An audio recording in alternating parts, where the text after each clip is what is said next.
ဒီလိုမင်္ဂလာပါနော်မင်္ဂလာပါဆရာ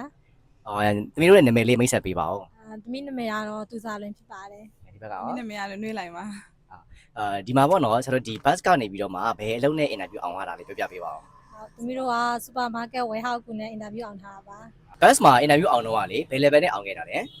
သမီးတို့ N4 level နဲ့အင်တာဗျူးအောင်ခဲ့တာပါ အဖိုး level နဲ့တိုင်တဲ့ interview အောင်ခဲ့တာပါနော်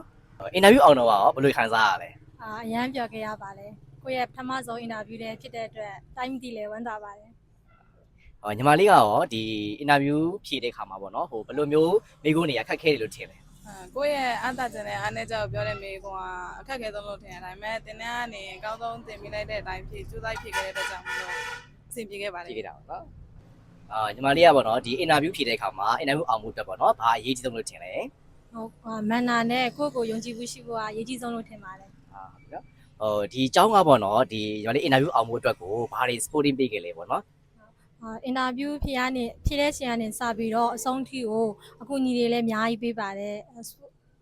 ညာရေး supporting ပေး အဲ တယ် ဟုတ် နော် အများကြီး supporting ပေးပါတယ် ဟုတ်ကဲ့ပါဟောညီမလေးကရောဒီ interview ဖြေမဲ့ညီလေးညီမလေးတွေကိုပေါ့နော်ဘာတွေများအကြံပြုချင်လဲဘာတွေအားပေးချင်လဲ အင်တာဗျူးကကြောက်ဖို့ဆရာကိစ္စမဟုတ်ပါဘူးဟိုတင်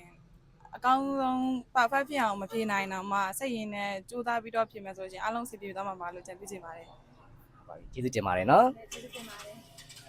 bye bye